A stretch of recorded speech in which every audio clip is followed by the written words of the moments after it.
संविधान की रक्षा कर रहा है और कौन नफरत का एजेंडा चला रहा है, आज इस बड़े सवाल पर हम चर्चा कर रहे हैं। गौरव भाटिया, प्रियंका गांधी कह रही है कि योगी आदित्यनाथ का की सरकार का जो फैसला है ये बहुत गलत है और ये डिस्क्रिमिनेशन है, और अगर योगी आदित्यनाथ की सरकार को यह फैसला तो वापस लेना ही चाहिए। जिन अधिकारियों ने भी यह निर्णय लिया है उन पे सख्त से सख्त कार्रवाई होनी चाहिए। यानी प्रियंका गांधी वाड्रा ने कहा है कि यह कानून वापस लिया जाए। गांधी परिवार डायरेक्ट कूद गया इस पूरे मामले में। गांधी परिवार कूदने के अलावा काम ही क्या करता है? हिंदू आतंकवाद कह देता है, इस पे टिप्पणी कर रहे हैं। मैंने कहा ना, राहुल गांधी और प्रियंका वाड्रा गांधी वो बंटी बबली है जिन्होंने संविधान पढ़ा ही नहीं है, उनको पता ही नहीं संविधान में क्या लिखा है। बड़ी जिम्मेदारी क्या कार्रवाई होगी जिन्होंने ऐसा फैसला लिया ऐसे अधिकारियों पे? सुनिए मेरी क्या वापस लेंगे आप दबाव में? क्योंकि पिछले कुछ दिनों में आपने कई फैसले वापस लिए हैं। मेरी बात सुनिए, क्योंकि आपका यूपी में जब मैं गड़बड़ चल रहा है मामला कुछ। जब मैं आ रहा था जी, तो पहले तो वो फैसला एक अधिकारी ने लिया था, अब तो सरकार ने लिया है। लेकिन एक बात बताइए, सुनिए मेरी बात कि उत्तर प्रदेश के अंदर इन फाइटिंग चल रही है जैसा ऑपोजिशन कह रहा है, उससे ध्यान हटाने के लिए, उससे ध्यान भटकाने के लिए ये खेल खेला गया है। अमीर जी, मैं एक बात जरूर कहना चाहता हूं, आपके इस प्रश्न का उत्तर देके वो बात कहना चाहूंगा। हमारे बीच में नहीं है कोई झगड़ा, आज भी अखिलेश से बहुत ज्यादा है योगी आदित्यनाथ जी तगड़ा, याद रखिए, समझ लीजिए। आप सुनिए, जो मैं आपने विराम लगा दिया, आपने सारी बातों पे विराम लगा दिया। योगी ही उत्तर प्रदेश में उपयोगी है, आप कह रहे हैं। ओके ओके ओके,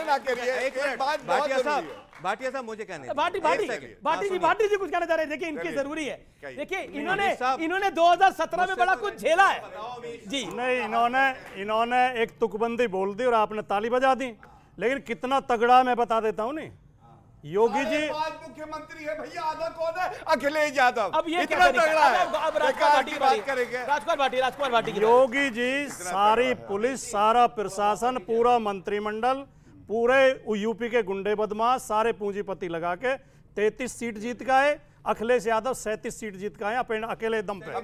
दूसरी बात और सुनो, इनके पूर्व कैबिनेट मंत्री बीजेपी के वरिष्ठ नेता हैं मोती सिंह कह रहे हैं कि मैंने 45 साल के जीवन में थाने तहसील में इतना भ्रष्टाचार नहीं देखा जितना योगी के शासन में देखा। इतने तगड़े हैं योगी जी। योगी आदित्यनाथ जी कितने तगड़े हैं मैं बताता हूं। 2012 में पिताजी ने अपने पुत्र को विरासत में गद्दी दी, 2017 में खो दी। विरासत में गद्दी मिलती है, बुद्धि नहीं मिलती है। लेकिन योगी आदित्यनाथ जी ने बीच में ना बोले। अब देख रहे हैं ये जो 37 आग लगी हुई है, आग लगी है।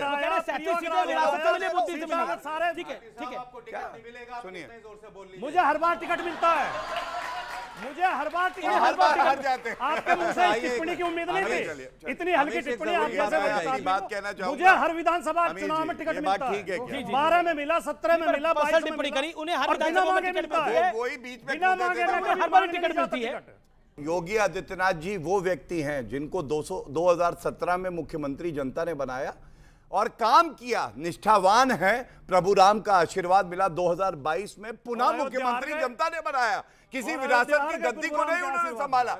और सुनिए, योगी जी का जब बुलडोजर चलता है ना, तो जितने अपराधी है थर-थर कांपते हैं। ये गले लगाते थे मुख्तार अंसारी को, नेस्त नाबूद कर दिया योगी आदित्यनाथ जी ने।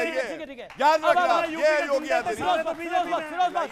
फिरोज बख्त अहमद, क्या आपको लगता नहीं है कि नौकरी की बात होनी चाहिए, बेरोजगारी की बात होनी चाहिए, महंगाई की बात होनी चाहिए, लेकिन यहां पर अगर डिवाइसिव एजेंडे की बात होगी तो काम कैसे चलेगा, देश कैसे आगे बढ़ेगा? नहीं, बिल्कुल सही आप बात कह रहे हैं, सारी बातें होनी चाहिए। और साथ ही साथ में देखिए, कांवड़ यात्रा पे प्रोग्राम शुरू हुआ था, उस बच्ची ने एक बड़ा अच्छा मुद्दा उठाया था। उसने ये कहा था कांवड़ भी हम सब अपने सात्विक तरीके से चलते हैं, मुसलमान भी हिंदू भी, वो ऐसे हाथों से चीज़ नहीं लेना चाहते जिन्होंने मांस पकाया हो, कुछ किया हो। मैं भी एक बात कहना चाहता हूँ आपसे, देखिए मैं गाय के दूध पे पला हूँ, मेरी माँ के दूध कम उतरता था, मैं गाय के दूध को पीता था, उससे बड़ा हुआ हूँ। गाय मेरी माता की तरह है। और दारुल उलूम देवबंद हर साल बकरीद से पहले फतवा निकालता है कि गाय का वध ना करो, गाय हिंदुओं की प्यारी है, माता है। और बहादुर शाह जफर ने भी ये फतवा निकाला था कि गाय का वध मत करो, ये हिंदू भाइयों के लिए। हमेशा से हमारी जो विरासत है, साझा विरासत रही है। और भाटी साहब, और आपके लिए एक शेर और साथ में आपके लिए अमीश, कोई मुश्किल नहीं है हिंदू या मुसलमान होना, भाटी साहब खासतौर से कोई अरे मुश्किल मुझे नहीं विपक्ष है। के साथ काहे मिला देते हैं बार बार? कोई बात नहीं, अरे सुन तो लो, बोलने दो ना। जी, जी। कोई मुश्किल नहीं है हिंदू या मुसलमान होना बच्चों। हाँ, बड़ी बात है इस दौर में इंसान होना। हम सब इंसान हैं, हम चारों जो है we are on the same side of the table. हम अलग अलग नहीं बैठे, अंदाजे बयां अलग है कहने का। हम सब इंसान हैं, हम सब मर्यादा पुरुषोत्तम को मानते हैं, अल्लाह को मानते हैं, prophet Mohammad peace be upon, हम सब एक साथ मिलकर बहुत बहुत शुक्रिया, बहुत बहुत शुक्रिया आपका हमारे साथ जुड़ने के लिए।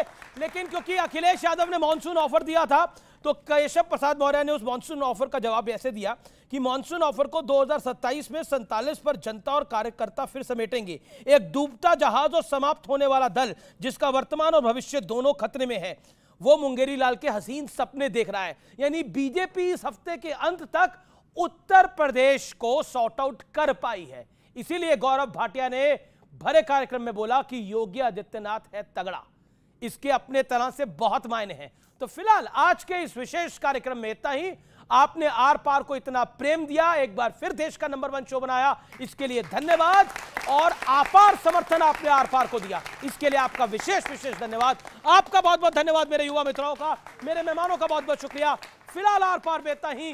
जय हिंद, वंदे